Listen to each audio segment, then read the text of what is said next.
And we are live. Chalet Brothers. This is the Morning Red Pill, episode 6. Your MGTOW hour of power. Your Red Pill hour of power. And it is Monday, 5 a.m., November something, 26th in the year of our Lord, my friends. All right, so let's fucking kick it off. Just going to open my window here for the web page.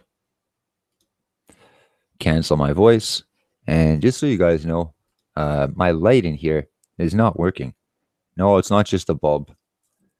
It's something else in the circuit. So that's why I'm broadcasting in the dark. So I'm going to sort that out as soon as I can and start upping my production values. If you guys hear a cat meowing in the background, that's my neighbor's cat. She's in heat. Funny, eh? And she's just wandering around looking for attention. So I have what's it called? A condenser mic. So it should cancel out most of the background sound. But anyway, if it becomes a problem, just write in the comments. But so far, I'm all alone right now. Okay, so the thing I want to talk about today is going back to the old ways. And I'll just get right into it. This day and age, society, people, whatever you will, it pushes us to devalue the things that we used to think were important and to start valuing things that aren't really important. And, well, as far as I'm concerned. And the regular mundane tasks, even myself, I catch myself here when I say mundane. I should not really use that word, but for lack of a better word, that's what I'm going to say. But the regular mundane tasks such as, taking care of yourself, being able to cook for yourself, being able to dress yourself, being able to keep your house in order, mowing your lawn, walking your dog, all this stuff, all these things have been deemed activities for lesser men for some reason, and the standard narrative these days goes like this. If you have to mow your own grass or cook your own food, then you're poor or you're a fucking idiot. And, if you only had money, if you were only successful, you wouldn't have to do all that quote unquote work by hand. And you would be able to buy some quote unquote real machinery or quote unquote hire some actual help to quote unquote do all that dirty work for you, while you take care of what's really important, like managing a hedge fund for 18 hours a day, like my buddy Dave said, or I don't know, whatever your bullshit job is, fuck, HR or social media. So there's a lot of work in those fields these days, actually, especially social media. So we're taught that if we're doing mundane activities, that we are lesser men and that we are in the wrong. And, I get this firsthand a lot whenever I'm doing anything at work by hand.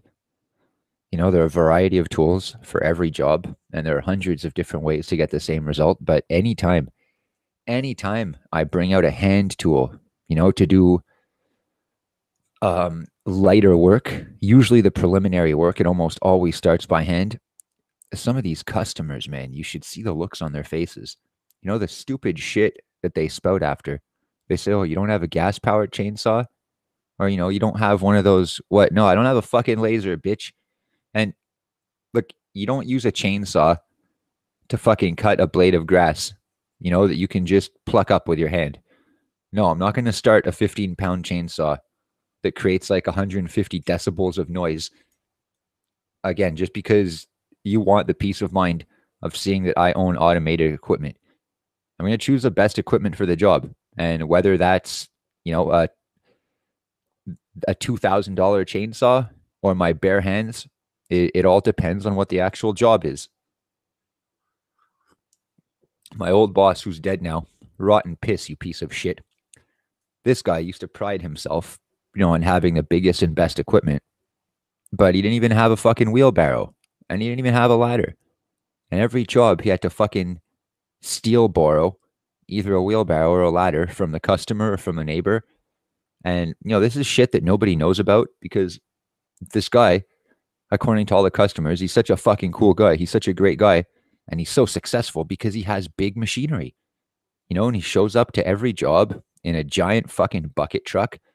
And he has a second vehicle with a big trailer on the back. Even if it's a tiny fucking job, it's straight overkill. And, I asked this guy like early on, like, are you good type of thing, when I started working for him. It wasn't even joking. Like, seriously, it's like, yo, are you good? And he says, I'm insured. I said, it's not what the fuck I asked you. Like, Jesus Christ, man. Like, fuck. Like, I used to have that at first, too. When I started out, I used to get a lot of customers asking me if I was insured. Then, at first I wasn't. And I'd tell them that I wasn't, but I just wouldn't hit anything. And if I hit anything, I would pay for it and fix it. And, they didn't like this. So now I just say yes. Yes, yes, yes, yes, yes. Yeah, whatever you want. Let my skill speak for itself. That's what I was originally saying. But they want, they want the label. So going back to the old ways ties in also with big government, obviously, and the deep state and automation and a lot of the things that I've been talking about, just petty personal attacks, low level fucking psychology based on other people trying to keep you down in order to lift themselves up without actually having to do more work or to work harder than they're actually working. And they do this by tearing down other people. And my friend Dave had a conversation yesterday, and I was telling him this, and I said that if you could do whatever you want all day, what would you do? And pretty much Dave and I are on the same page. I mean, our lives are not perfect. They're not yet the way that, we would like them to be, but they're getting there. But we both know what we like, and we're both doing what we like. Now, if we had unlimited freedom, we would just do more of what we like. And this is an important thought experiment, if you will, because a lot of people, they have no answer. You ask them what they would like to do or what they want to do, they have no answer. They can't answer you. And a lot of them just want more and more money. Then you ask them what they would do with the money, and they don't even know. It doesn't matter. You just need more and more. Because how will people take you seriously if when you brag about how much money you make, you're not making more than them? And again, man, it's so ridiculous when I run into people I haven't seen in 5 years or 10 years, and they say, oh, have you seen so-and-so? He's doing great. He's making 150 grand right now. And this guy's making 200 grand. It's like, yo, what the fuck does any of that even mean? Also, what do you tell people about me? I'm curious. You don't know how much I make. So does that mean I'm a fucking idiot? Does that mean you go tell people I'm a fucking loser? Not that it fucking bothers me. All these guys are fucking dead to me anyway. But it's fucked up. And as time goes by, I realize that I have fewer and fewer red-pilled friends. Or not even red-pilled friends, but how do I put this? Let's say friends that are kind of willing to learn or willing to accept that maybe the way that things have been taught to them in school for 30 years is not right. Not by a long shot. But there's this fucking authority bias, okay? And I don't know if I mentioned this in an earlier video, but, my dad, my dad really wanted me to go to university. He still does. He basically wants me still to go back in time and, do everything different from what I did now so I could follow in my parents' baby boomer footsteps and have the exact same life that my parents had and have a kid just like me, like my parents did. And yeah, I would never do this. First of all, I tried to do this, not having a child and all that, but I went through all the steps that they had predetermined for me. And if you guys have baby boomer parents, if you follow these steps also, the times today are not like the times 40, 50, 60 years ago. It's not the fucking same. You cannot be shepherded through academia these days and expect that, everything's going to be hunky-dory for you. On the contrary, academia is dying these days. It's a fucking joke. And, it's oversaturated with people that have no skill or talent or work ethic. And my parents are baby boomers, and the boomer mentality was that since the parents worked so hard to come over here, and they suffered, and they did, what the universal we, I should say, what society today would consider mundane jobs, like a pizza parlor owner, but a lot of them were small business owners.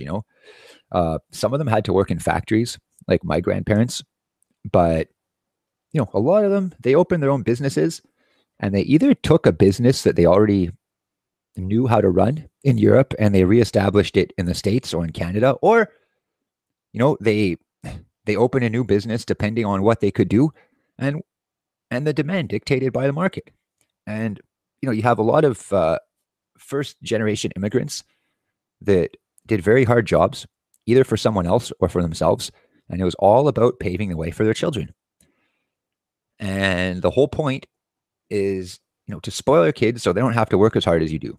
And if you ask most Greek families, let's say, for instance, the parents will straight up tell you that the goal is to be able to spoil your kids as much as possible. Now, I don't think this is wrong, as long as, we see it for what it is. It's spoiling. It's not the way things are supposed to be.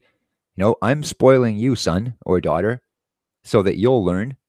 And in turn, after having such a great life because of me, you'll want to take care of your kids and spoil your kids. But, psychology has shown us that it doesn't always work like that. And like the adage goes, good times produce weak men, and weak men produce bad times. Bad times produce strong men, and strong men produce good times. So, yes, this is not written in stone. If you always do your shit, you're always going to produce good times. Like, period. You're going to have ups and downs, but that's the way it is. So the mentality now, though, is that because somebody made it easier for you, that you don't have to do anything. So again, going back to my conversation with my friend Dave, go subscribe to him, by the way, Monk Music, Don't Engage. Really cool dude. So we were talking about, about going after women and how things got this way. And even if we take the state out of the equation, okay, assume that there is no state, and assume that you're just in the dating world, and whatever you are, whatever your sexual market value is or maybe, let's assume you're an 8 out of 10. So you want to get with a really pretty girl. So you go for a 9 or a 10, thinking that either, she's on your level and it's what you deserve, or she's slightly above your level. And, you want to give it a shot. So let's say you get shut down. You might keep on going for the upper echelon of sexual market value, but there's a good chance that, you're going to go down a peg or two. Now, perversion and greed, okay? Let's say you get rejected by a girl, it's a 10 on 10. Okay? So you go down to a 9 or you go down to an 8. First you go down to a 9, you try the same thing, still get rejected, you go down to an 8. You try the same thing, you still get rejected, but maybe it's not as rough. Hey, maybe it's worse. And, and so on and so on and so on. And now I know these sexual market ratings, they're not fucking written in stone. This is just for example's sake here. So please follow me. So again, most people, if they get shut down or rejected by a 9 out of 10 or a 10 out of 10, they're not going to go for the next rung down. They're going to go like fucking 5 rungs down. And they're going to go for like a really ugly girl, like pretty much the ugliest girl they can stomach putting their penis in. And instead of telling her so, I can't get the fucking hot girls that I want, so I'm going with you. Instead of saying that, because who could say that, right? That's the truth. What a terrible thing to say. What they do, they lay it on thick, and they lay it on real thick.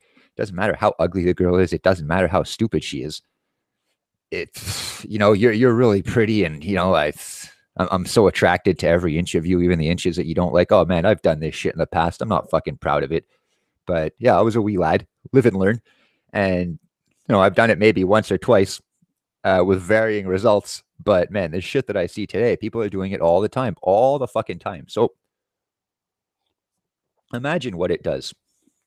Okay, imagine if, again, when you're a kid, you've had that conversation with your friend, like, oh, all hot people go together and all ugly people go together and like all kind of handicapped people go together.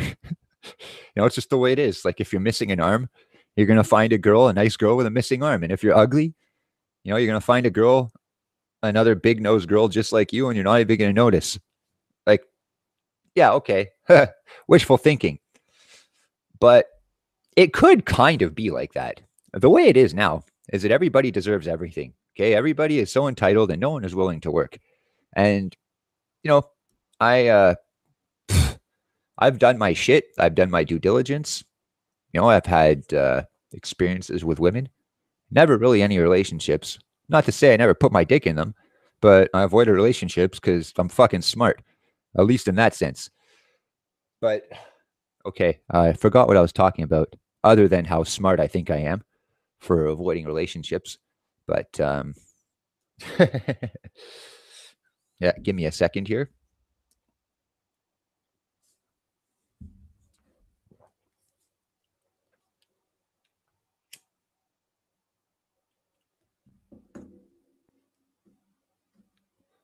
Okay, now I remember. So it's not, I've had several experiences, let's say a fair amount, and there have been ups and downs. But like I said, going for the girls at the bottom of the echelon and really laying it on thick. Yeah, I've done that, but a long time ago. I've done it maybe once or twice. Like I said, with varying results. And more importantly, I realized the futility of my ways. And I realized how much it fucking backfired. And not only to me, but if I would do something like that, and I would convince this fucking nasty girl that she's actually really hot, just like my plan is.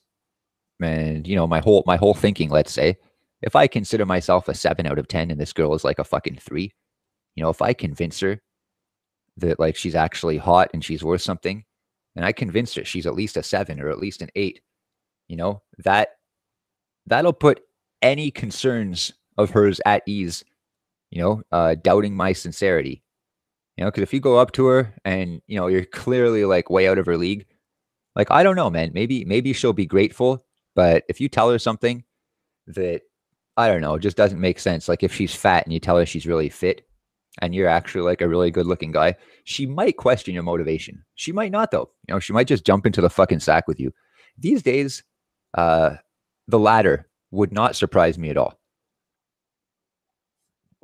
So if you if you tell this girl, if you actually convince her that she's good looking and she's more of a match for you, like the real, like best case scenario, like she's not going to fuck you. Because if she's even like 1 or 2 notches below you, she has to date up. And the 80-20 rule or the 90-10 rule, like I firmly believe that, okay, the state did not help. They definitely kicked shit into hyperdrive, but I really believe that we did this to ourselves, by going for the weak animal too often. All right, picture this. Like in the 40-Year-Old Virgin, where Jay tells fucking Andy, or he tells him to tackle drunk bitches because it's written in the code of the DNA. And, I'm talking about vomit in the hair, broken heels. And just like it's written in the DNA, the lion has to tackle the gazelle. You got to tackle drunk bitches. And not just tackling the gazelle, tackling the weak gazelle, okay? So, yes, the lion, for example's sake, the lion is a hunter, arguably, I'm not going to say the perfect hunter, but, a very powerful hunter. And a lot of the animals that the lion hunts, like, can run really fast, if not faster than the lion. So, lion has to be kind of clever, in order to catch what she needs to catch, because the men don't hunt. It's all the females.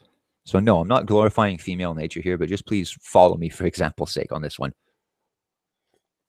So, most of the time, even a cheetah, okay, when the cheetah goes to tackle the gazelle, if the gazelle changes directions, it's almost impossible for the cheetah to catch it, because even though the cheetah can run faster in a straight line, Like it's not made to do 180-degree hairpin turns, and it also tires quickly. So it's a very precise science.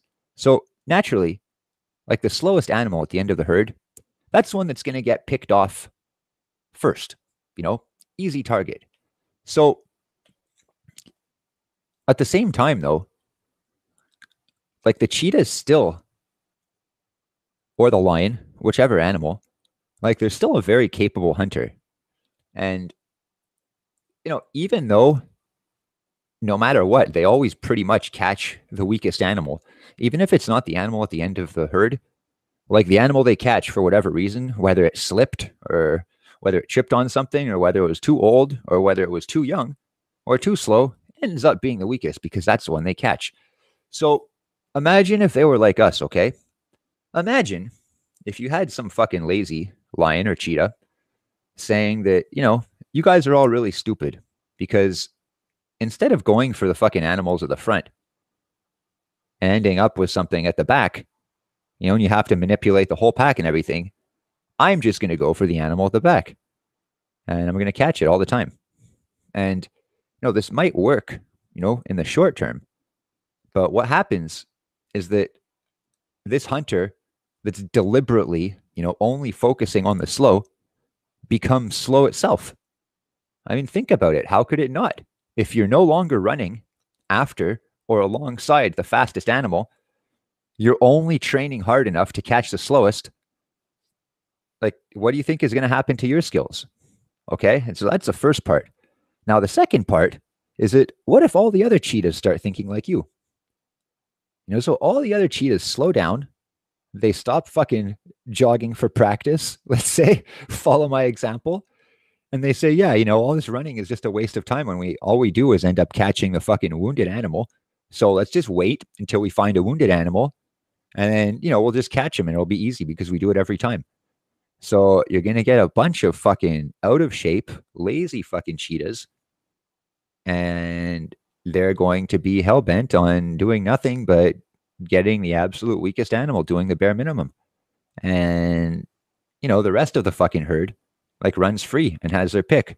So this is what I think we've done, to some degree. I think that, if you want me to put down the cause to all of this stuff, it sounds really stupid, but I think the main cause that I would attribute is dishonesty and, people's unwillingness to come clean about their own shortcomings kind of forces them into painting themselves in a more positive light into what they think is going to be the most favorable light. And it's all going to be about, how you're perceived on social media. It's like, if you've ever had sex with a girl that didn't want to take all of her clothes off because she was embarrassed about certain parts of her body, whether there's something, physically wrong with her or not, it's not the point. It's like, nowadays it wouldn't surprise me if a girl told you not to look at her face when you have sex with her, but to look at her profile picture on Facebook instead, because she looks great in that picture and it was 3 years ago and the angle is just right and that's how she wants to look. It's really fucked up. So I think we become like these lazy lions, and we've made such a big deal about purposely only catching the fucking slowest prey because instant gratification and instant validation is the most important thing for us. And the second most important thing is what everybody else thinks of us, the public opinion. And it's not even the public opinion. I'll call it like the opinion of the mob. Because for me anyway, it's not the opinion of everybody I care about. Like most of my views are counterculture, which doesn't make me anything special. I think most right wingers, especially in Canada, that's going to be the fucking case. Even in the States. Like even Trump is president and everything. I love the God Emperor. But if you're a Trump supporter, even though you're the silent majority, like, or supposedly, like still, So what I really believe has happened is that, we've grown too weak, and in growing weak, we've grown lazy and slow and stupid, and we've let the slow prey believe that it's really fast. And this slow prey has all the advantages now, including being faster than most of the fucking hunters. So where does this leave the rest of the pack? I mean, the rest of the herd, of the unwounded animals, the ones that aren't too old or too young or too hurt. Occasionally in the past, like I said before, even though the lion or the cheetah always ends up getting the weakest animal, it's a situational circumstance, because the weakest, like offhand, isn't necessarily the one that's going to get picked off first. But let's say there's a strong animal at the front of the herd and it trips, and it's on the ground while all the other animals run past it, even the gimp animal. Well, then this one becomes the fucking weakest. It becomes a fucking easiest target. So, in the past, yes, occasionally, an animal at the front of the herd will be caught, like a trophy wife, if you catch my example. But basically, like, the lions are too slow. They're too slow now to catch the fucking fast ones. And it's just like men. So, and right now, all the slow ones have the fucking monopoly on everything, on everything. And they've believed, and we've helped them believe, that they're worth way more than they're worth, and that they're worth more than us, and that they're worth more than those at the front of the herd. And in a sense, it's true, because no one's going for the ones at the front of the herd anymore. Now, my solution, I wish I could have a fucking easy solution to this and say it's as simple as that. But look, and it's nothing that's going to work overnight, but the closest thing I can think of is, again, remaining honest. If you want to avoid women, avoid women. If you want to fucking pump and dump, go pump and dump. I don't give a fuck, man. But just don't lie. Don't lie to yourself. Don't lie to them. That's what made this situation that we're in so fucking dour. And, people are fucking deluded. And it doesn't even matter what the truth is or what happened. The only thing that matters is the person, or should I say victim, the victim's perception of the truth at the time. What is the time? It doesn't matter. It's the time of their fucking choosing. So it's really fucked up, because we've given all the power to the fucking weakened animals at the end of the pack, or at the end of the herd.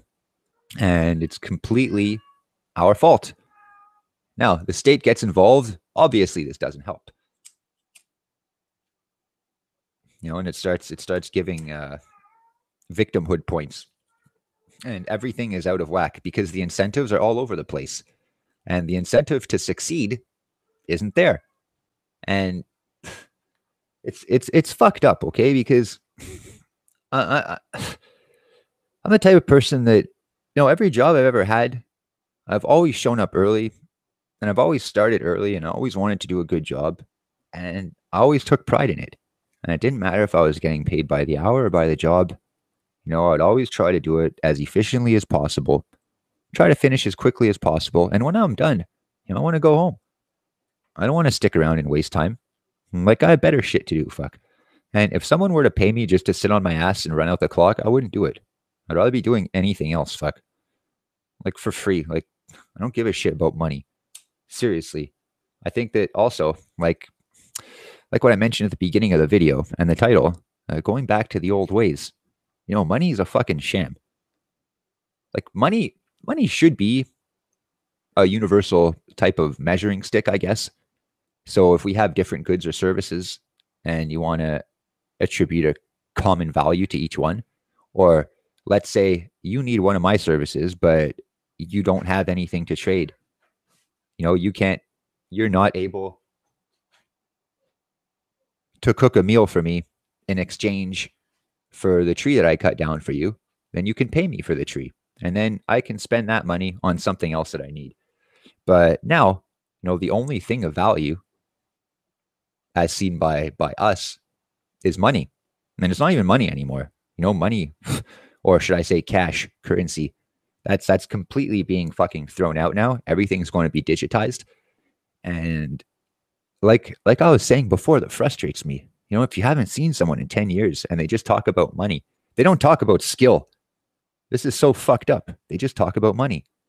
And they say, oh yeah, this dude's making this much now. Not like, oh, this dude is the man, he's a bodybuilder, he's jacked, or he, I don't know, he split the atom, or he won some sort of award, or he did some sort of groundbreaking thing. No, it's just money, money, money, money, money, money. This guy's a big house. This guy is this guy is that.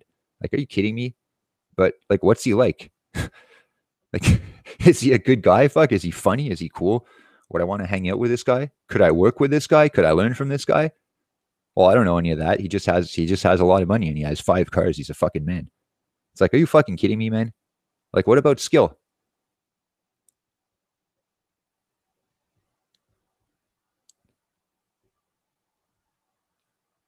TJH says, oh, she's live. Give her, buddy. Greg, just having a 2-4 and saw you were live, bud. Enjoying your past 4 episodes so far. Great MGTOW advice.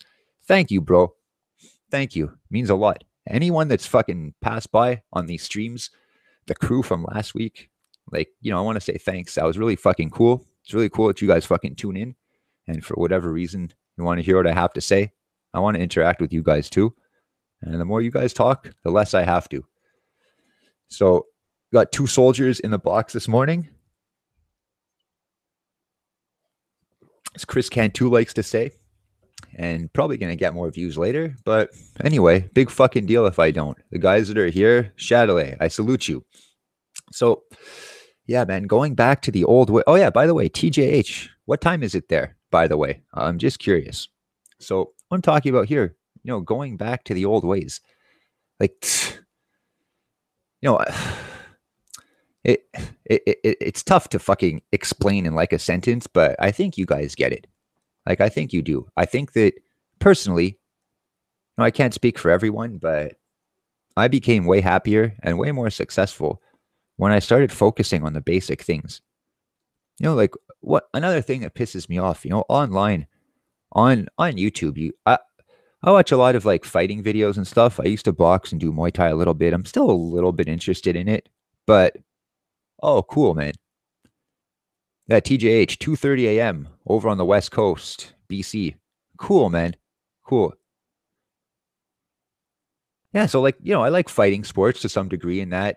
And I'm not into bodybuilding, but I like watching some of the videos and finding out about all the steroids and shit like that. And so in bodybuilding now, like if you go on YouTube and you type in bodybuilding, like you get 2 common search results. One of them is bubble gut.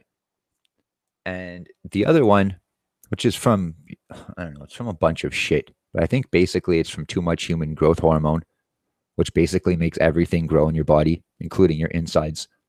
And your insides basically have grown so big that they're fucking bulging out of your fucking stomach. That's how I understand it in extreme layman's terms. So one of the videos about bodybuilders is about bubble gut, but the other category of videos, which is huge, is can you get big or can you get ripped naturally? Or you cannot get ripped naturally. And dude, man, like it's unbelievable. I can't believe people think like this. Sure. Okay. If you push yourself to the peak of human physical fucking perfection, like you're really at the peak, and no amount, well, not no amount, because you can always get better. But let's just say if you train more, you're likely to get hurt.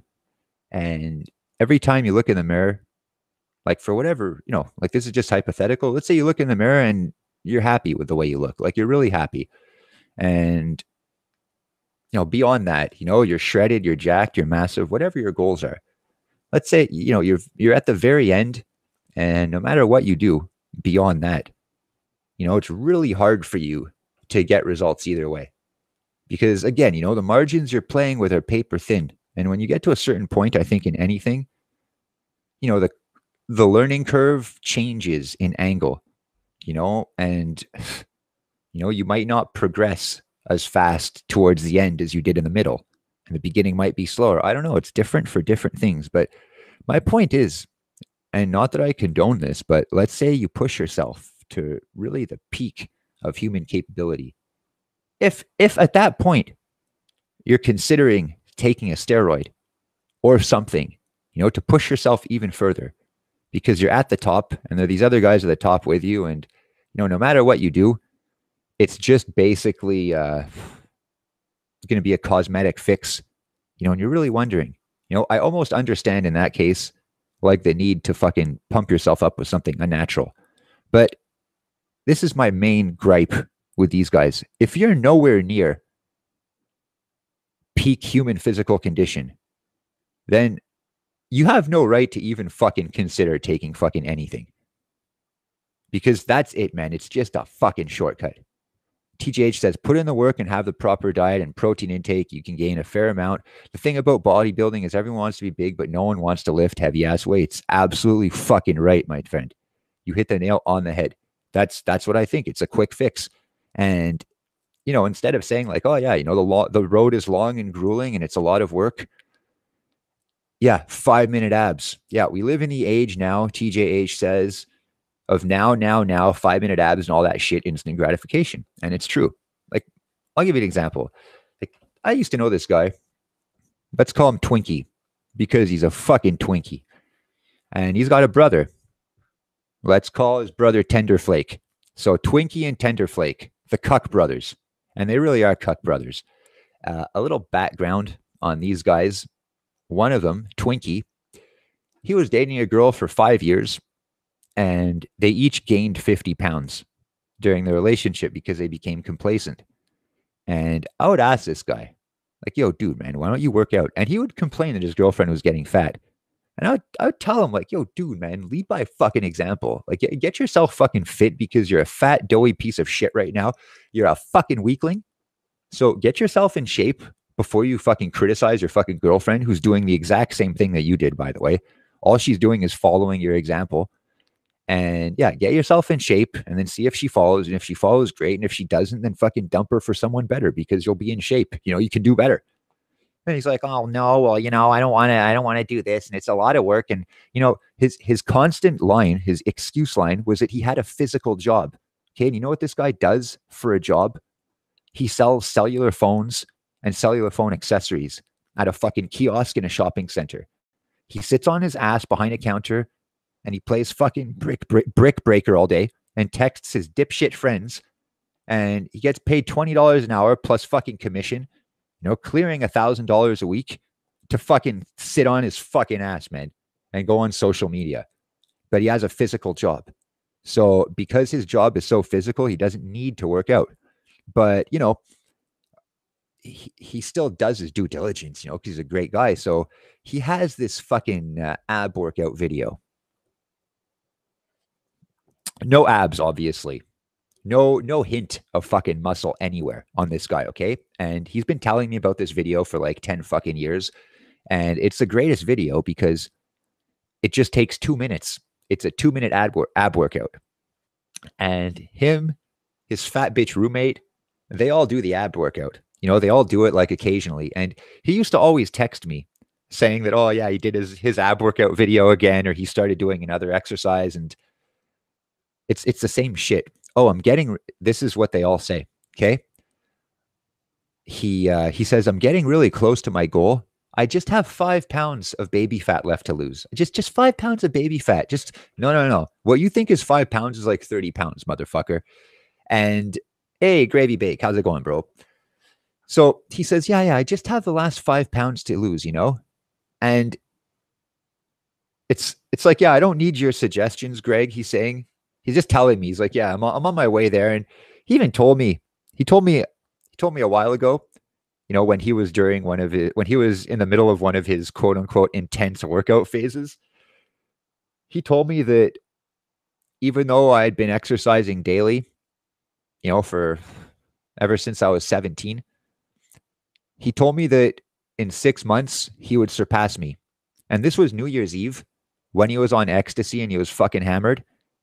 And I wasn't drinking that night. And yeah, we all partied, but I didn't drink.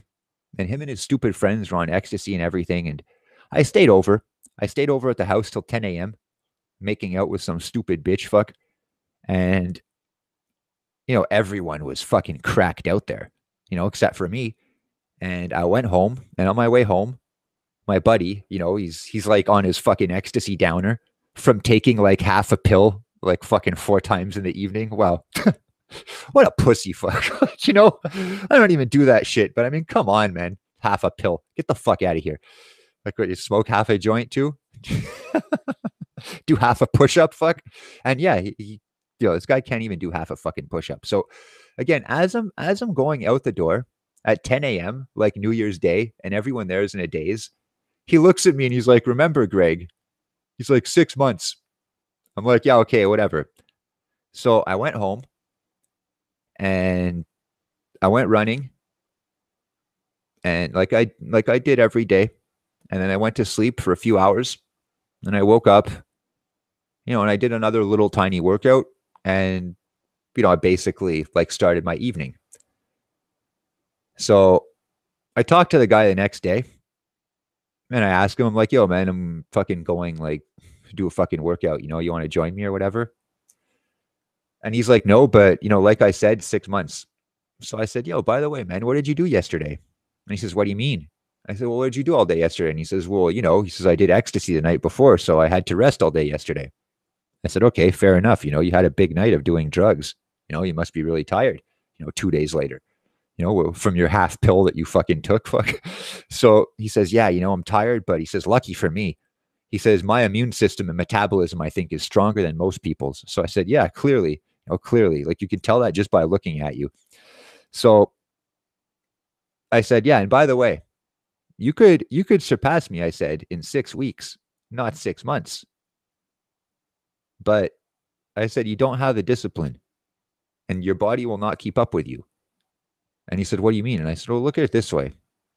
I said, next year or in 5 years or in 10 years or whenever, when we go out on New Year's Eve and, you do ecstasy or whatever, and we stay up all night, the next day, instead of going to sleep, if we both go running together and you actually fucking beat me, or if I go to sleep and you're the one doing the run, and if my body turns to shit and you're the one that has a fucking six pack, then yes, you'll have surpassed me.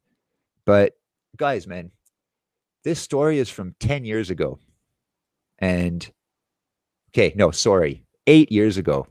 And you know what this guy's done since then? Jack shit. Jack shit. Okay, he hasn't done fuck all. So I don't hang out with this guy anymore, but imagine if I did. Imagine if I did. I talked about the Overton window and stuff like that. And I think, I'm probably wrong, but whatever. Fuck, I look at it this way. It helps me understand it. But the saying that you are a product of the average of, let's say, the 5 people you hang around with the most, I mean, it comes from that line of logic, and I don't want to hang around with fucking shitbags. There's no way I can get better other than, pushing myself with my own volition. And the only thing you see around you is people who are fucking not even close, to working as hard as you. They're just entitled pieces of shit. And these are the people that you compare yourself to. I mean, it's not the best environment for positive growth. You have to either be alone or surround yourself with people who are better than you. And these feelings of inadequacy that you have trying to make the cut, these are healthy. Okay, this is good. This is how it's supposed to be. If you start a new job, it's not supposed to be easy. Even if it's a mundane job, it doesn't matter what it is. Even if it's fucking bagging groceries, there's a learning curve to every job, and there are no small tasks. Every task, I think, should be done like your life depends on it, because it does. Okay, and if you do one thing one way, if you do one thing half-assed, what's to say that you're not going to do everything half-assed? And you're going to say, oh, well, I don't care about the thing I do half-assed, so why the fuck are you doing it then? Don't do the things you don't fucking want to do. And the things that you have to do that you might not want to, you have to do it 100%. No regrets after.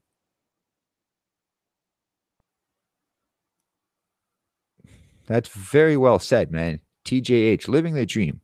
Why hang around with the downers who are stagnated crabs in a bucket, pulling you down if you get some success? Bad friends, 100%, man. Lots of fucking stagnated crabs in a bucket, man. One thing I get shit for all the time. I mentioned, my wood chipper, okay? That's an automated tool. But before my wood chipper, my axe, okay? Can you believe it? Still today, I get shit for having an axe and splitting logs with an axe. And people don't know that, I sell firewood and everything like that. As far as they know, I'm just splitting one log. Okay, but it doesn't matter who it is. Any fucking passerby, if they see me just fucking holding the axe with a log in front of me, they shake their head and they say, oh, you should buy like a whatever machine. And it doesn't matter what I tell them. It doesn't matter what I tell them. The consensus is that I'm stupid, I'm poor, and that I have to fucking, not that I care what they think of me, But I care that too many people think this way. And, because I'm able to split a piece of wood, it doesn't mean I'm a fucking idiot. It means you're a fucking idiot because you can't split a piece of wood. Because you think the only way to do stuff is to rely on expensive, complicated machinery that you can't afford. Like this really fucking pisses me off. Fuck. A lot of people too, they'll have a job working for someone else and they'll think that this job has a lot of responsibility because they're around expensive shit, but it's all insured. And there's so many fucking bailouts that, like, people convince themselves into thinking that, they're a vital cog in the machine. And, like without me, like this company of 100 people wouldn't fucking exist, man. Like this company practically, I worked for a company once 3 years ago, had 100 employees, okay? And it was only open for 2 years because they planned it to fucking shut down like the entire fucking time. Before the lease of the property was up, I don't know, it was a big fucking complicated thing, but it didn't cost them a penny. And they ended up hiring 200 employees and they overhired the standard practice and they only kept 100. And then, it's just, it was just fucking downhill from there. And, the bosses, they're all fine. They're all fucking taken care of. It's fucking crony capitalism. And these guys, like, I don't even want to go as far as saying it's crony capitalism. Like cronyism. It's fucking terrible. Fuck. It's pure fucking shit. I hate that shit. I fucking hate that shit. It's like, I hate that as much as I hate people fucking virtue signaling about circumstances of birth. Like, I'm going to go off on a tangent here, but like, I talk about my dad sometimes. Like, my dad's a good guy. He's a cool guy, but like, he's very, very, very blue-pilled. And like, he rejects proof that's thrown in his face. And if he doesn't reject it, like, he might give me the time of day for a couple of minutes and he might actually, consider what I'm taking seriously. But at the end of the day, it's just too easy to return to the baby boomer mentality and, believe all the standard fucking lies that most baby boomers believe and that most of them contribute to. And, fuck, man, I was going to say something about my dad. Fuck. I don't remember. That baby boomer shit. Dad, if you're watching, sorry, but it's true because we've had this conversation several times. And even though we argue and you get mad, I'm still going to talk about whatever I want on my YouTube channel. And, that's the beauty of the free market. Okay. Yeah. Now I remember what I was going to say. So my dad he's conservative, but he's not a conservative. So he's conservative, but he votes liberal almost every fucking time. And you ask him why, he tells you it's complicated. Or he'll tell you that because nothing ever changes, or that you quote unquote have to vote liberal if you have a heart. Usual fucking leftist answers. And it's frustrating because, having a conservative father who uses leftist tactics, like when I was a kid, even when I was an adult, anytime we would have a debate or an argument, like it would end, when either one of my parents would say that's enough, or when they would get triggered, or when they would turn red. And this happened very quickly. It happened very quickly. And they learned also. I was a good little simp. I always did what I was told. So if I voiced a dissonant opinion from my parents, no matter how polite I voiced it, oh, Greg, that's enough. We're going to fucking punish you type deal. So, all right. Yeah. Don't think thoughts that the other sheep don't fucking think. And, that's pretty much how it was. And my dad, if you ask him what the right wing is, he believes that the right wing is first and foremost Nazis. And second, he believes it's about British aristocracy and blood rights and the feudal system and like being loyal to the royal family and like all these antiquated notions that really have nothing to do with fucking conservatism these days anyway. Hundreds of years ago, maybe, but not now. And even then, his antiquated version of how things work, it's from so long before his time. It's not even relevant at any point in his life. Yet that's the reality he chooses to live in. So, whatever, fuck. I can tell him that I think he's wrong, but it doesn't really matter. Not at this point. What saddens me is that my case is not unique, and that most baby boomers believe that they're fucking God's gift to the Western world, having no idea how much they fucking destroyed it, and having no idea how much accountability they've taken away from their children by, all this fucking talk of academia. It doesn't even matter what you study in university. You don't know what you want to study, that's cool, but go anyway. And like I was told at a very young age, and at a middle age and an older age, and throughout my whole fucking life, basically, I was told that if I did not go to university, then nobody ever, ever, ever would take me seriously. And I said, who nobody? And my dad said, well, nobody intelligent. And I said, well, what makes a person intelligent? So he says, that's enough, Greg, a discussion. And I said, no. No, what makes a person intelligent? You're giving me serious advice here. You're throwing in some serious condescension. At least finish elaborating your point, please. Tell me why, if I don't go to university, no one will ever take me seriously. No intelligent person will take me seriously. What qualifies an intelligent person? And he says, why, another university graduate, obviously, but from an Ivy League school. And I said, okay, and how the fuck am I supposed to know that this is an Ivy League university student? And he says, well, if you don't know right away by the way they talk, it's because you didn't go to university. So you have to know right away so that you can recognize proper diction and grammar and elocution in your fellow fucking scholarly peers. And I'm just fucking groaning in my head. And then he says, and anyway, he says most university graduates, like, I don't know if this is true or not. It's probably not fucking true, but he's like, if you go to a good school, he's like, when you introduce yourself to people, it's like you say like, hi, I'm Greg and I went to Oxford. And I thought this was so pretentious and so fucking stupid, man. And I said, okay, I don't buy into any of that. And what if I just make good points and the subject of university doesn't even come up? And he says, well, then you'll be a fraud. And, you'll always be a fraud. And I said, well, what if I say smart things?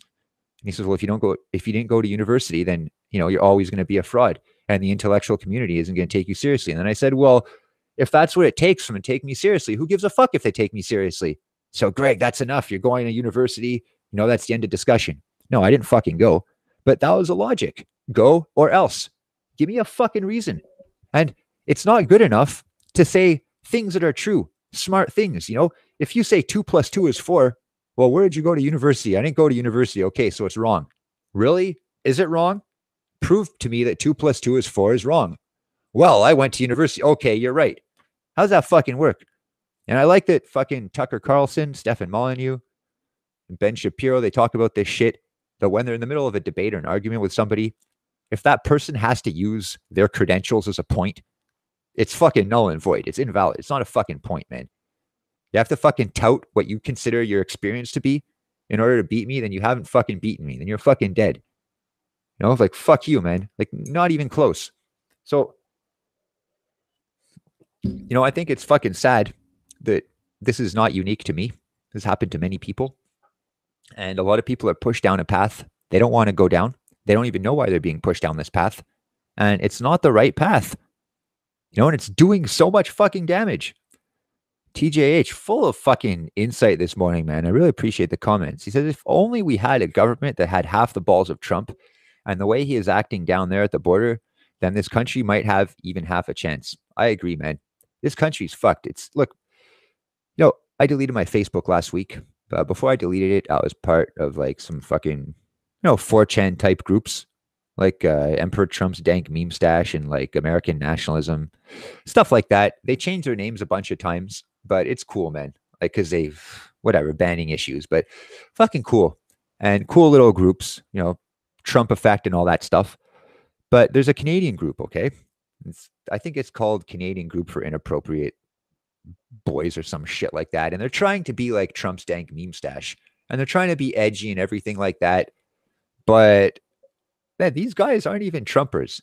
These are like the old Canadians that the easiest cop-out is that in Canada, if you have nothing to say, you can just shit on the States and people are going to fucking applaud you. And you can say that Trump is orange and man, you're going to control the fucking mob. But I'm not going to shit on the States. And Trump is a fucking man. And Trudeau's a piece of shit. And Canadians these days are fucking cucks, man. Yeah, man. Of course. Of course. Great bake. Yo, you ever follow a page called God Emperor Trump? Yeah, man. Yes. Yup. God Emperor Trump, Trump and Reich. that got changed to Trump and Steenbergen because they started banning everything that sounded German. Yeah, Trump's dank meme stash, Emperor Trump's dank meme stash, God Emperor Trump. Yeah, all those. Yeah, they're the best groups. Fuck. I was banned from a couple of them for not posting often enough. But when I was active on that shit, let's say 2 years ago, in 2016, 8 months out of those 12 months, I was banned from Facebook.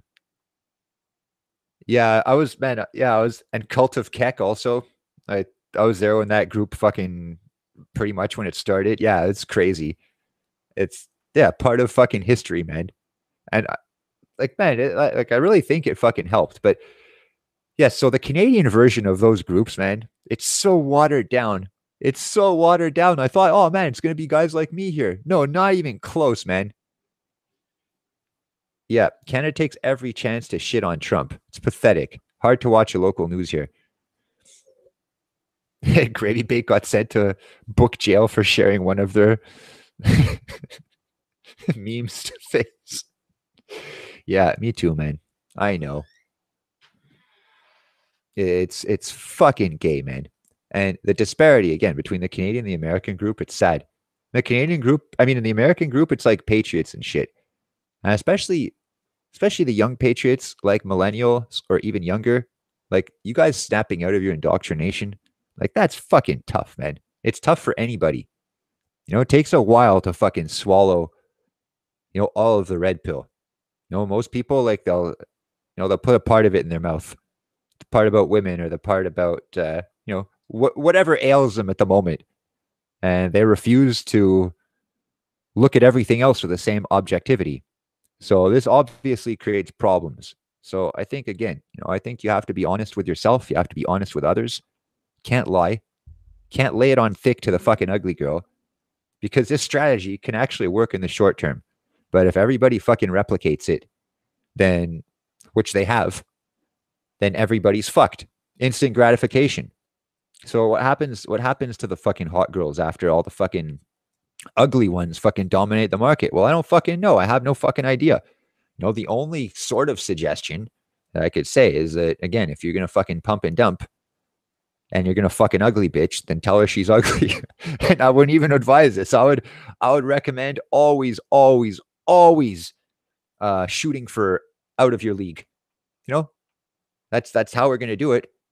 If we want to fucking fix the 80-20 percentage, then things have to shift in our fucking favor. There's no trick. You got to start fucking hotter girls, especially if you're ugly. You have to fuck girls that are better looking than you. So yeah, I'm not an expert on how to do this, but yeah, a couple of guys in the MGTOW community claim that they've never, ever, ever, ever had any issues getting laid. So yeah, maybe you can hit them up.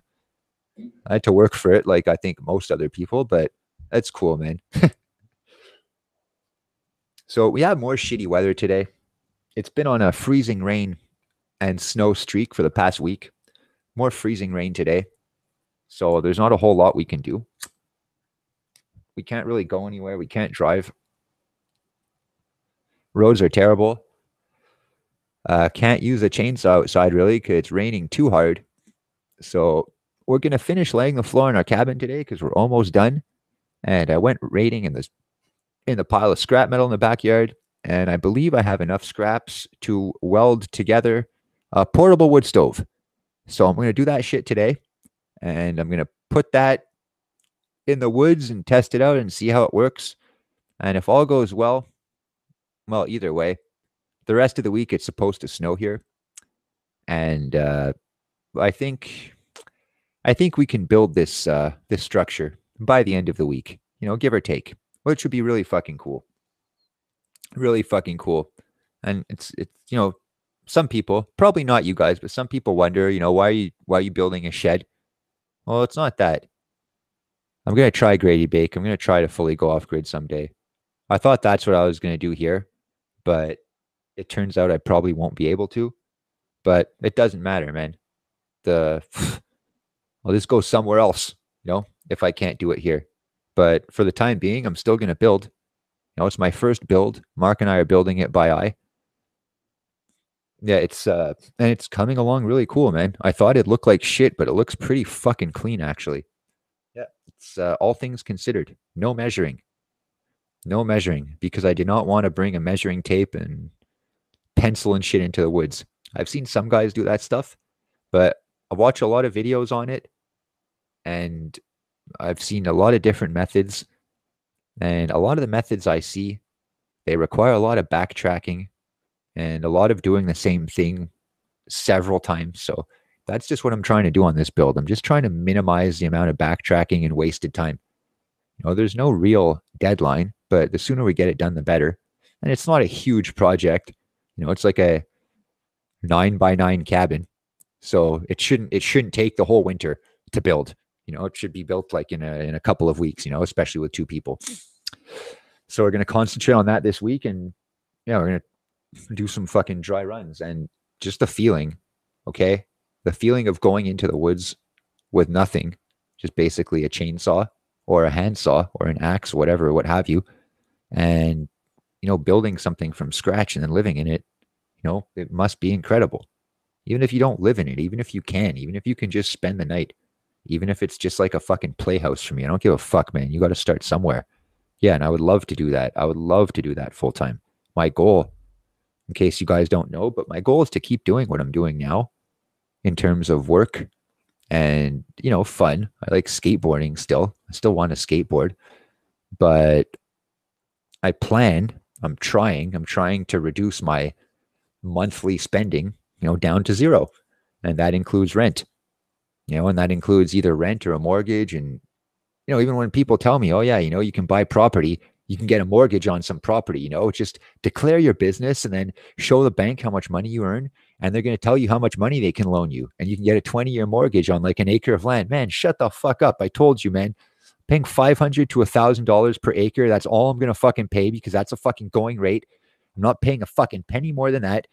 And I'm buying it fucking cash. And I'm buying what I can afford, cash. I'm not going to borrow any money. It's all going to be money I've earned, cash, and that's it. And once it's paid for, no expenses. TJH, another great comment. You can still be fairly modern with solar power and a wood stove out in the middle of nowhere. Can download a bunch of stuff to watch off grid. When you come back, download new stuff. Exactly, 100%. When you can even make YouTube videos. You don't need a wireless router or internet in your cabin, unless you want to use internet for entertainment. If you upload videos, you can film your videos at your place. You can edit them at your place if you want, and you can upload them somewhere with the internet, somewhere with Wi-Fi. You can drive to town. Yeah, man. Like, look, yeah, like I wish, TJH, I wish I had better advice to give, because I made all those videos basically with no money and no resources, and almost $20,000 in debt. And it was just kind of a light at the end of the tunnel that I saw.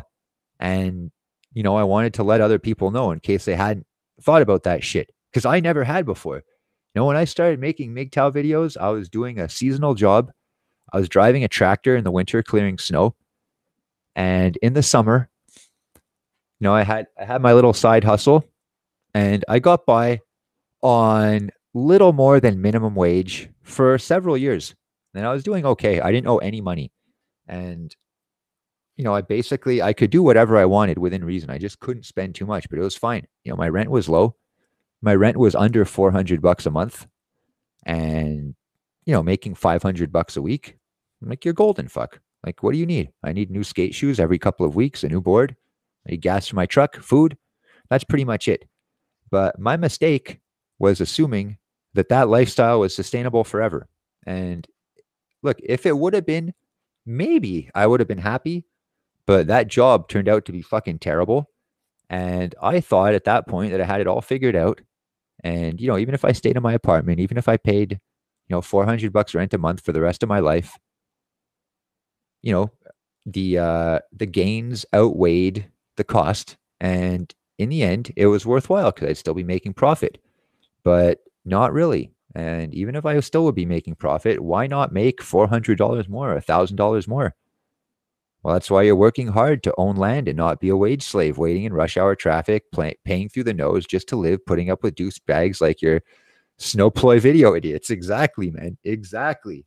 Yeah, you know which video I'm talking about, dude. Awesome. And oh yeah, I was talking about the Cuck brothers before. So yeah, why are they the Cuck brothers? So Twinkie the fucking simp with his fucking 2 minute ab workout video. Okay. I ran into another guy 2 years ago that I hadn't seen in 10 years. And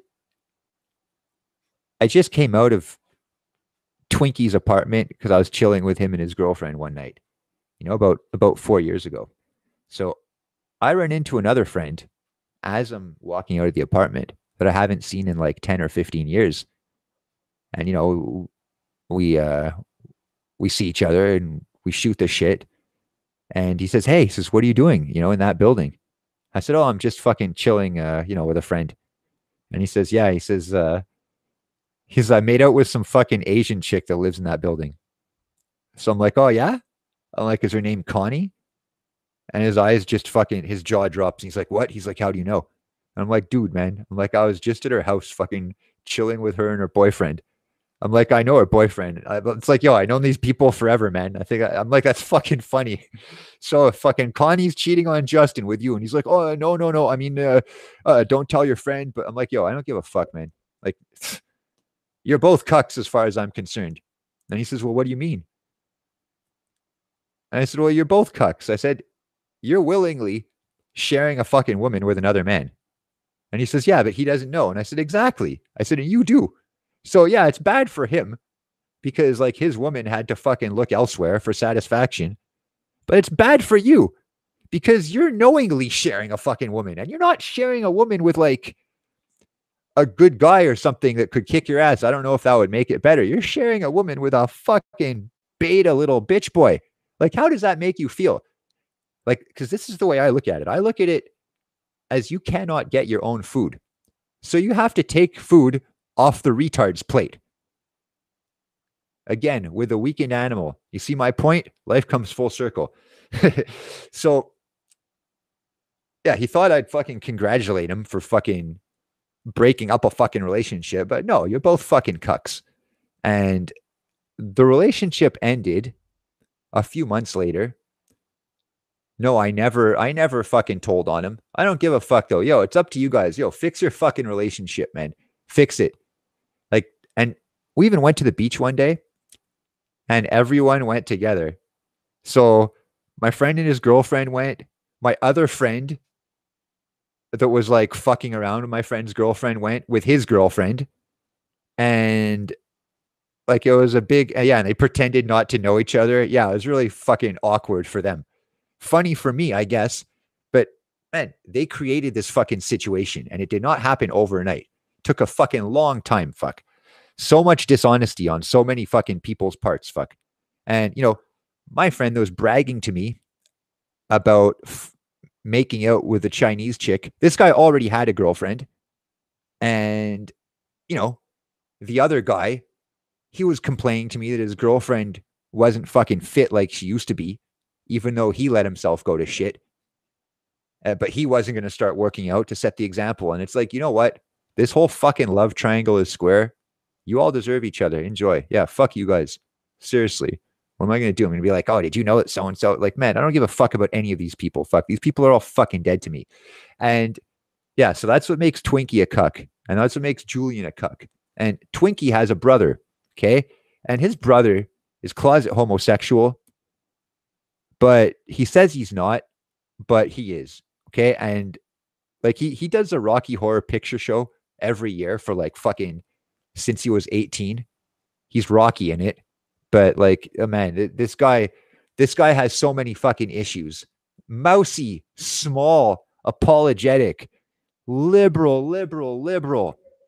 You know, when I would go to a bar with these guys like 10 years ago, if I would just talk the way I'm talking now, they couldn't listen. They'd be too scared. And they'd tell me to lower my voice because they were afraid people would hear me and get offended. And I was like, so what? I said, it's fine if you're scared of them. And then this is how they project. They say, no, I don't want you to get your ass kicked. Man, I'm going to kick your fucking ass, motherfucker. Don't fucking worry about me. Don't worry about me. If anyone's getting their ass kicked, it's you. You know, if I say something fucking offensive, man, people aren't going to come after me. They're going to come after you, you little fucking bitch, man. You're the fucking easy target. You guys see a theme in this fucking podcast, by the way, about easy targets? Maybe it was intended. Maybe not. Who knows? So this guy, man, this fucking ultimate fucking cuck, Twinkie's brother, Tenderflake.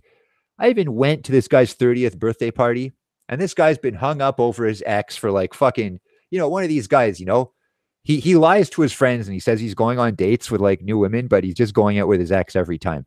He's fucking his ex, and it's like, you'll exchange stories about like a new fucking bitch you fucked or something, or a new relationship, and you can tell he's fucking lying because he's going to be like, oh yeah, I fucked this girl and she had blonde hair. I mean, she had brown hair. And it's like, yo, you're talking about your ex. I know you're going back to your ex, like fucking pathetic piece of shit. Okay. And that's not even why the guy is a fucking cuck, or the main reason. And before that, I don't know if you guys have actually heard of Lava Life. This is like one of the first fucking online dating sites. Okay. It's from like 15 years ago, if not more. No, I was never a part of it. And this guy, he had to pay a lot of money, I think. But it was one of the first ones. It had commercials on like MSM and shit like that. So this guy, he asked me what I thought about Lava Life when I was like fucking 22. And I'm like, I don't know, man. I don't give a fuck about that shit. It's online dating. I said, why? Like, what do you think about it? Just to humor him. So he says, well, I wouldn't support it because there's no option for man searching for man on it. And they don't support gay relationships. So I asked him, like, yeah, but are you gay? And he says, no. And I said, so what the fuck do you care? And he's like, oh, well, I just care about them. It's like, yo, bullshit, man. Bullshit. And this guy, man, on his Facebook, he's such a fucking hypocrite. He's got all these pictures of him marching at the fucking head of the gay pride parade, dressed as fucking Rocky, like next to fucking Justin Trudeau, practically, all loud and proud. But they have a fucking barrier protecting them from everybody around them. And then in a bar, if you raise your voice, like he tells you to be quiet. Not because he's such a pussy, but he tries to project his fucking pussification onto you. That shit really fucking pisses me off. Alvaro de Bazan. Trump should annex Canada and send all SJWs to labor camps in the Yukon. Stop the disease before it becomes terminal. Yes, I agree, man. TJH. Yeah, I'll never understand why guys brag about getting with these naive, immature girls. They're not even worth the conquest. Might as well be MGTOW and wait for actual quality women. Yes, exactly. I agree. 100%, bro. So this fucking guy, Tenderflake, Twinkie's cuck brother. This guy, he's loud and proud in a manufactured scenario, but throughout the rest of his life, he's a big pussy. And I mentioned in a older podcast, older from like last week, I used to have a friend who was gay, and then I called something gay, and he got fucking triggered. And he tried to make me apologize. And I said, no, like, fuck you. And I was friends with this guy for 2 years.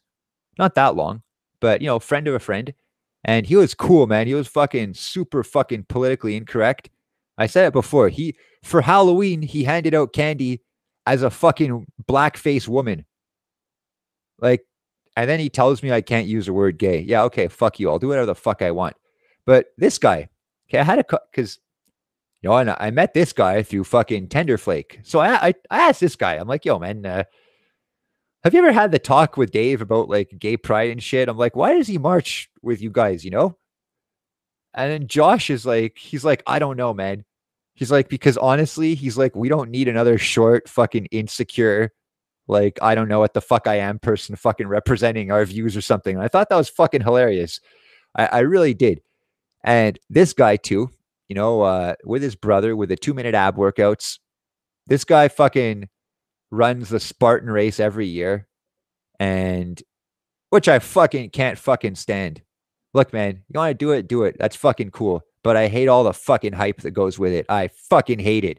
The people that do it and that hype themselves up are fucking faggots. And they buy medals.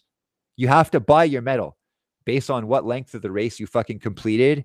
And you buy a medal, and then you fucking hang the medal in the rear view windshield, in the rear view mirror of your car. What a fucking attention grabbing fucking low life, man. And the whole thing, the whole theory behind it is it's harder than a run, quote unquote, because they take like a 5-kilometer run, and then a 10-kilometer run, and then a 15-kilometer run, and then like a 26-kilometer run, and they add obstacles in between. So, you know, if a 26 mile or 26-mile run, I should say. So if a 20, because there's an actual like marathon length one, I think. So if there's, you know, so the theory behind it is this: if you can run a 26-mile marathon, then like you're in pretty good shape. But like if you're a real man, you're gonna add the Spartan obstacles, which makes it way harder than a real marathon. So you have all these people, they're fucking fat SJWs because they love the fucking Spartan race for some reason. Like, man, in Sparta, you would be tossed off the fucking cliff as a fucking baby. Oh, the good old days. Probably I would have been too, and I'm not, I wasn't even a sickly child fuck. You know, just not good enough. That's fine, man. Yo, best of the best. Like, their shit worked, man. Like, so yeah, but everyone wants to be a Spartan now, you know, transgender Spartans. And it wouldn't even surprise me if they had a fucking Spartan helmet that you buy from a Spartan race that's actually fucking rainbow colored. So this guy does a Spartan race, and you know, he's telling me, he's like, "Oh, you should do the Spartan race." You know, I did the 10K and I did the 15K, and you know, I've never run a marathon, but I used to run like a lot, a lot. You know, I still run now, but while I was discovering my limitations, I used to run a lot. And a lot of the time I'd run too far. But I'm not talking about 100 kilometers in a row. Like what I consider too far, like I used to do 15 kilometers 5 days a week. And then Saturday and Sunday, I would do 20 kilometers each day. And I wouldn't take a day off. Like I consider that too far. And, you know, I would like to, I always wanted to see if I could go a little bit further and a little bit further. And, you know, I think the furthest I've ever run is around 21 kilometers, which is about half a marathon. And, you know, I've done it a couple of times, like for me, you know, not in an event or anything. And, you know, it's not crazy, but it's a tough run, but I don't really have the need to do more than that. Like it's plenty. Okay. Running fucking 10 kilometers a day, 5 days a week is plenty. Even if it's 3 days a week, it's plenty. If you're doing other stuff, it's plenty. Okay. You don't have to do fucking 5,000 kilometers and like all these crazy reps and shit. Like this is what people who are out of shape think, that if they just do fucking 10 times what like a guy who's in shape does, that they're going to get 10 times the results in 1/10 the time. It doesn't always work like that. It doesn't fucking work like that. You know, like you have to put in a bit of time, and consistency I find is key. Okay, maybe overnight you're not going to become the hugest, most jacked guy in the world, but man, if you do half an hour of hard exercise every day, or let's say moderate to hard exercise every day, within a couple of months, you're going to see results. And I'm not talking about the 2-minute fucking ab workout video. I'm talking about if you do like some sort of chest exercise, some sort of core exercise, and some sort of cardio exercise. You know, if you really want to kick it into high gear, if you want to turn that half an hour into an hour, you know, and if you want to work out like half an hour in the morning and then a half hour fucking cardio session, like, yeah, I'm okay for my height, but I think that's the trick. And also, like the thing is, like I appreciate the aesthetics of like all types of exercises, I guess, and you know the way it makes your body look after. But you know, my goal is to be in shape for the things that I want to do. And you know, I don't want to get too big. It's gonna fucking make me slow. And the things I like to do require a little bit of agility. And you know, like climbing trees and skateboarding and stuff like that. And yeah, there's big guys that skate. Like that's fine, man. There's big guys that climb trees too. But you know, the way I am, I think that my build is pretty good for what I need to do. And if I need to work on anything, it kind of happens naturally, especially on the job. You know, like carrying logs or dragging branches or thrusting yourself up a rope. Like, you know, you don't get massive shoulders and you don't become physically bigger, but you know, pound for pound, you become very strong. So I think that's the key. I'm not saying because I do it, it's the key, but you know, again, it's the pound for pound. It's such a great expression because it implies that, you know, within the constraints of your body, like you're doing your utmost, which I really fucking appreciate. Okay, I'm gonna read some comments here. Yeah, Spartacus is a sweet show. It sure is. Gannicus owned that show in the later seasons. Lucy Lawless has dodged the wall well into her 40s. Yo, yeah, man. Yep. Yes to all three. Yo, it's sad, that the guy died. Andy Whitfield, he died in season 2. And talking about fucking working out and shit, that's one thing I didn't like. I didn't like that the second guy that played Spartacus, like he wasn't out of shape, but he was not in shape. And the first guy, he had like a very good physique. He'd worked really hard for it. And the second guy, he just like kind of looks like him and has a beard, so he's Spartacus. Like, yeah, I don't think so. Like, I found it hard to buy. It was sad when fuck, what was his name? The black guy. What was his name? Fuck. Their trainer, when he died, when the Egyptian killed him, when he stabs him in the eye and shit. Yeah, that was fucking rough. Beginning of the end for him. That guy was in good shape, man. The fucking black guy.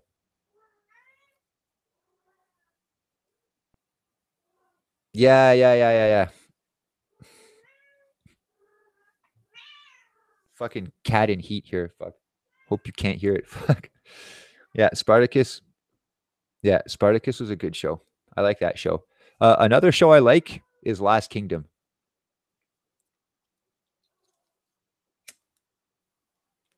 I like Last Kingdom. I think it's good. But I'm not a big fan of Game of Thrones. I was when it first came out for like the first season or two, but I wasn't a huge fanboy. But I don't like how they went all over the place. Yeah, Vikings is okay.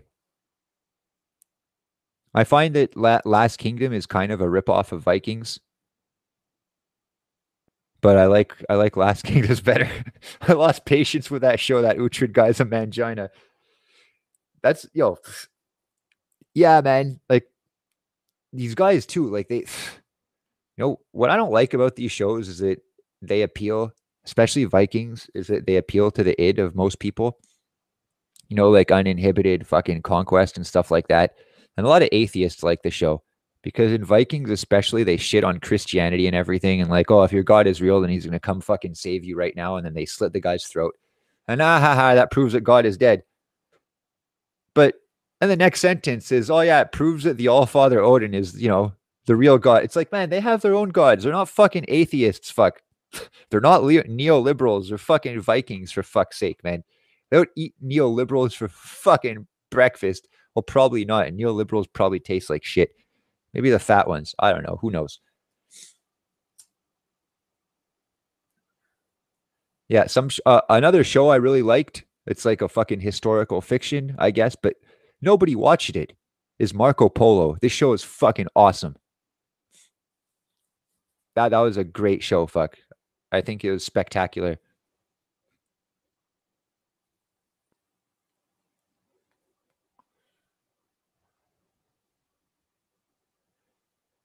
Wanted to ask about another fucking series that came out. I wanted to know if you guys watched it, but I forgot.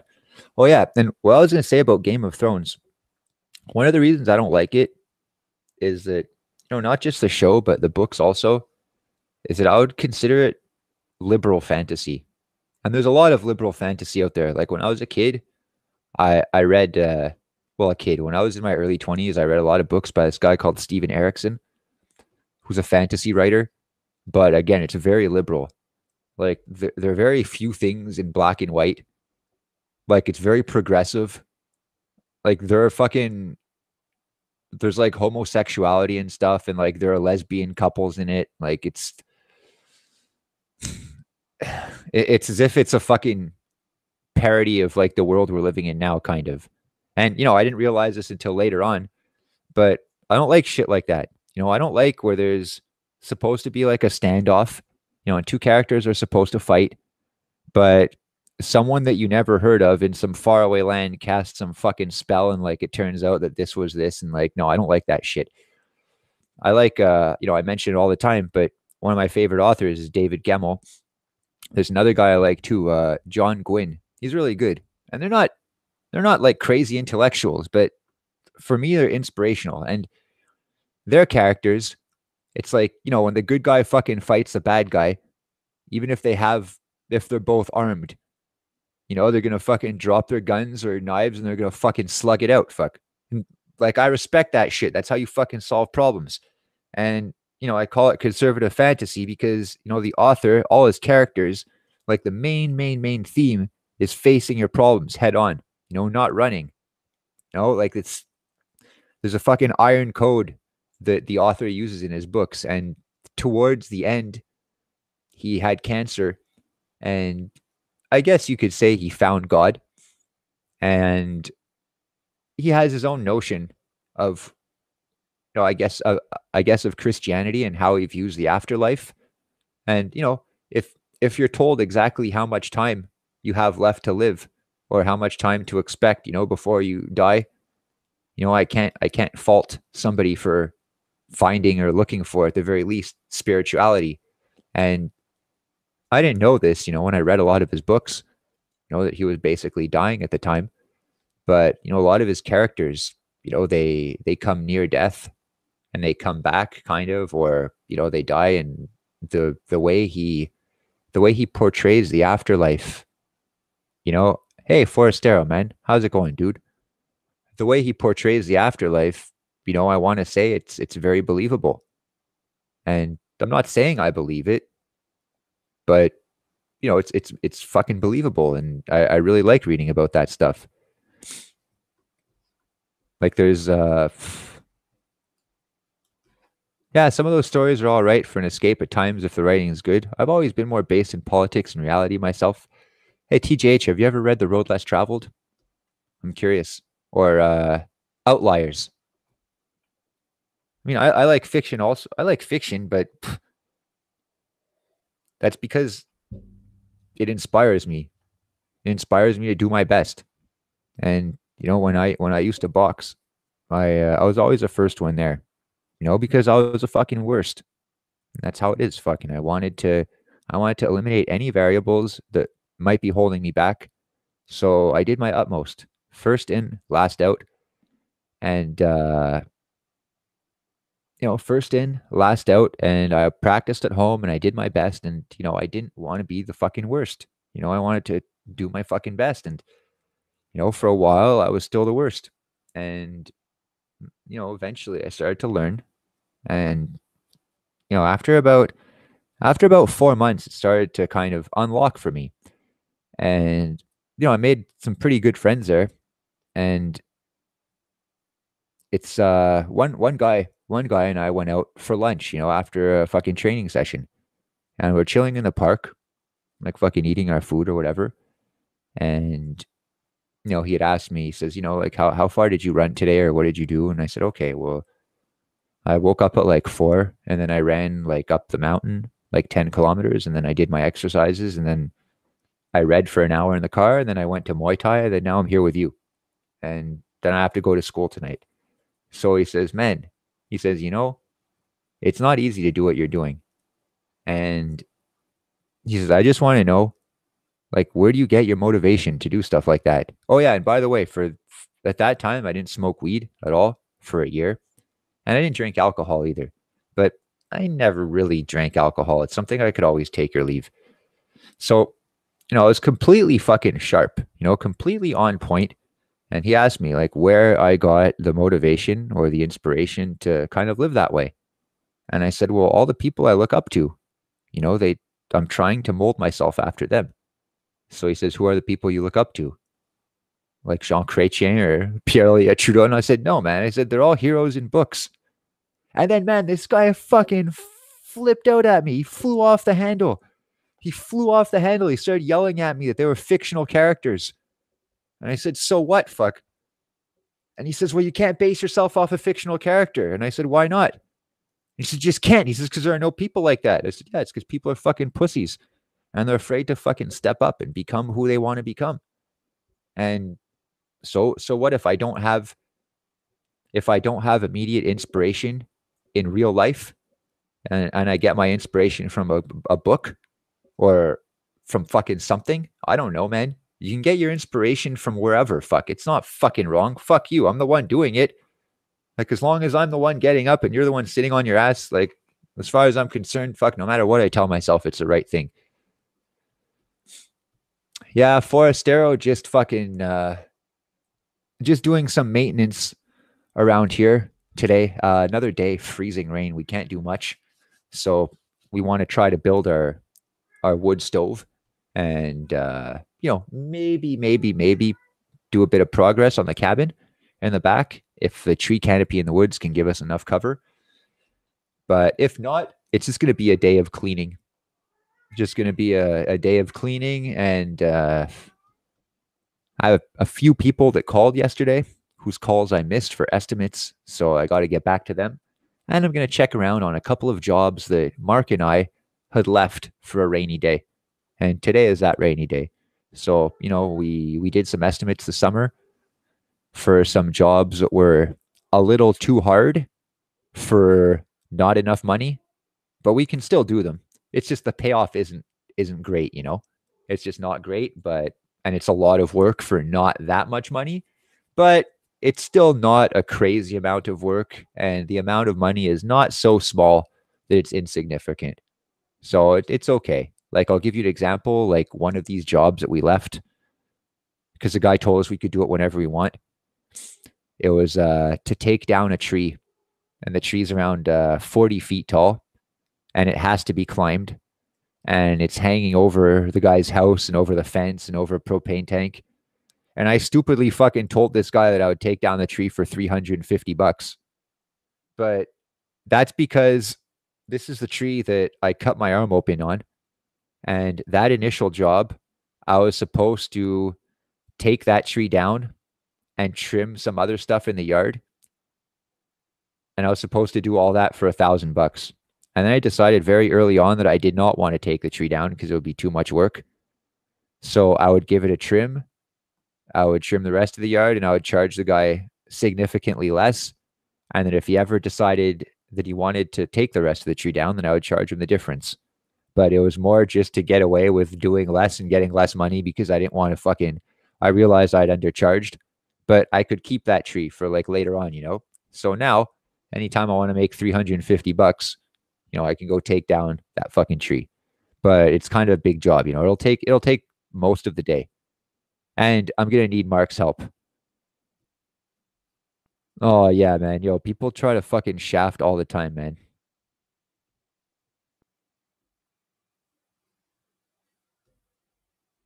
Yeah, it's people, yeah, that one guy tried to shaft me on the $150 cleanup cost. Fuck. This guy ended up doing another job for this guy, and I thought that he was better because I don't know, he was a bit nicer the second time when I did the estimate, and he had already seen me work. And I thought, okay, I got my foot in the door now. He's not going to be such a prick this time. Yeah, the next time it was even worse. Fuck, he added so much to the job. And like, Mark was there with me because Mark's with me all the time now. And he's like, yo, dude, he's like, is it always like this? I'm like, not always, but it fucking sucks sometimes. But we learned together about how to weed these people out, and it's a skill that's transferable to everyday life. And by talking with you guys about it, like it helps me, and maybe it'll fucking help you. I always thought I was crazy. Well, no, I thought everyone thought I was crazy and it was bullshit. And then I found out about MGTOW and what it meant. And I never went MGTOW, so to speak. It was just basically a word that explained why I thought what I thought. And I realized there's a whole bunch of other people, that think very fucking similarly to the way I do on many, many, many important issues to me. A lot of them think differently.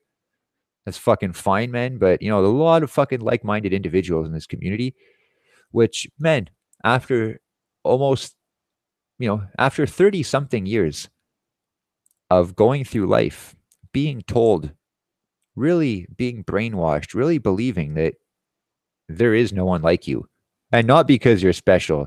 There's no one like you because you're wrong. The opinions that you voice are wrong. The way you argue is wrong. So, and then you find out that, it's like the Trump effect. You find out that there's a whole bunch of people that fucking think like you do, and it's not just some sort of resistant movement, but it's kind of the silent majority. And giving a name to it, like, it gives it power. And, talking about these things, like it gives us power. We grow through the experience. Like, I believe that I got good at tree work because, I didn't have a teacher. And, I watch a lot of videos and stuff. Not that that makes you good, but let's say I'd had one teacher and I had not been exposed to any videos or anything like that. Basically, I'm limited to what this teacher is willing to teach me. And I'm pretty much limited to either repeating this teacher's shortcomings or trying to find a way around them, of my own volition, which may or may not be enough, depending on how much experience I have at the time. But if I can pick and choose, from teacher to teacher to teacher to teacher to teacher, and I have this endless fucking well of knowledge, videos that I can watch, and no, it doesn't give me experience, but it gives me insight. It gives me insight into techniques that may or may not work for me. And, I can pick and choose from dozens, hundreds, thousands of different channels if I want.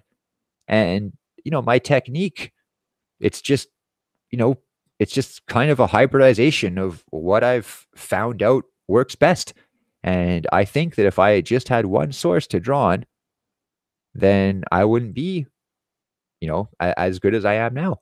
And no, I'm not the best, but I've come a very long way in an extremely short amount of time. And I did it basically with no help. And now the trail is blazed. So because I cleared it, like I made it easier for Mark to follow than it was for me to clear it. And now that Mark is going over my steps, like we're ready for another member of our crew. And even if, you're not going to work with us directly, in having access, to my failure story and my somewhat success story, it can possibly help you eliminate variables that you may not have had to deal with before. I mean, we have all of our collective experience here in the MGTOW community, and it's this fucking collective experience that really gives you such insight into not just human nature, not just female nature, but human nature. Because you see there are so many other guys with so many experiences that are either very close to yours or vary greatly from yours, but all the knowledge is there. All the ideas are there in the hat. You just have to sift through them or read all of them and pick the ones that fucking work best for you. And, it could be more than one. There are thousands of ways to get the same outcome. Not necessarily in everything, but in a lot of things. In my line of work, a lot of different ways you can get up the tree. Even skateboarding, there's a lot of different ways people can do the same trick. A lot of different ways you can put your feet. I think it's the same for anything. There are certain margins that you have to stay into if you want to get a certain result, but there's also a degree of fucking creative freedom. And that's what I like. One of the things I like about this community, if you want to call it that, for lack of a better word, but everybody's story is out there pretty much. And everybody's version, well, I'm not going to say everyone proposes solutions, but it doesn't matter. You can propose solutions if you want, but just telling your story, just telling a story of something that happened to you on a date or in a relationship, if it went wrong or if it went right, just telling the story, man, it does volumes. Fuck.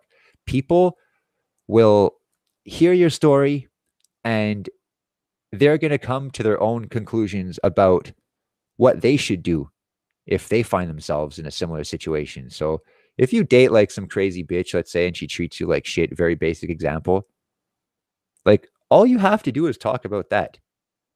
You don't have to necessarily say, okay, so what I did was this at the end and it worked. So if you ever date a crazy bitch, you have to do this. And like, that's what you have to do. No, just you talking and reiterating your experience. Like the solution is going to vary depending on the listener. It's not going to vary by much, but man, just hearing your experiences, it does fucking wonders. And I know that a lot of people in MGTOW, they're not comfortable making videos. They're more comfortable, commenting and interacting and stuff like that. I understand, man. I understand you don't like the sound of your voice or you don't like the way you look. I understand. Believe me, I understand. But at the same time, like on the other hand, I should say, like I advocate that everyone tell their story. As many people as possible.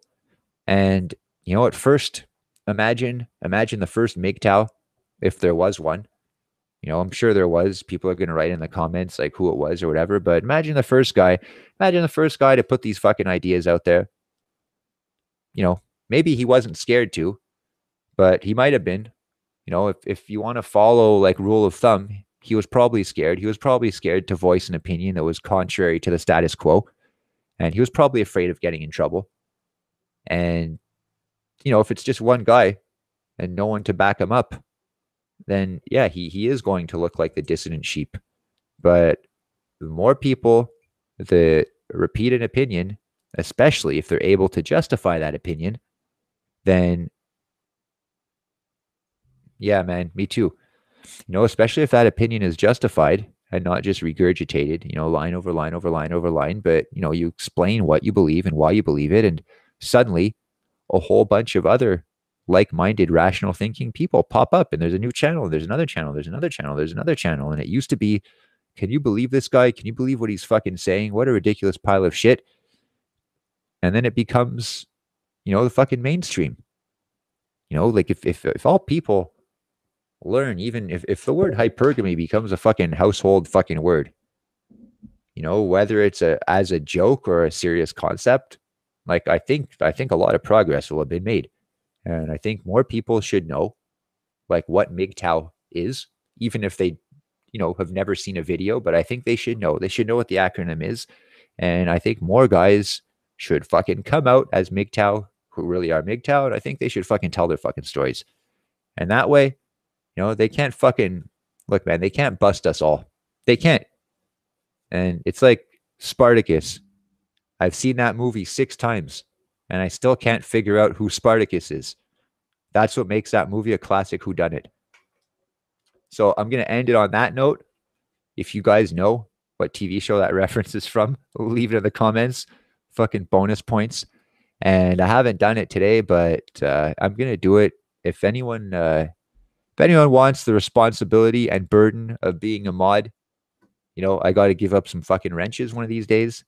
And yeah, Spartacus. And yeah, I'm going to give up some wrenches these days and make a few of you guys moderators if that would interest you. And like I said, I also want to have other people on eventually. I didn't even know if I was going to do the show today or if I was going to do it at 5 a.m., but I did. And yeah, TJH, wicked. Yeah, you get it, fuck. And oh man, that's a fucking great show. I could talk about that shit too, fuck. Yeah, that might be a fun chat, fuck. To analyze the relationships. To analyze the fucking rise of Jim Halpert for some reason, to fucking boring fucking beta, like nothing fucking cuck to poster boy of the American dream. I don't know. Something like that. But anyway, guys, thanks for fucking tuning in. I had a fucking good time. Lots of fucking red pills were dropped in this fucking chat by you guys. So I appreciate it. So thanks for passing by. Thanks for interacting. And I look forward to fucking doing the same thing tomorrow, same time. So I'll see you guys then. I hope you all have a fucking awesome day. Shadowley, brothers.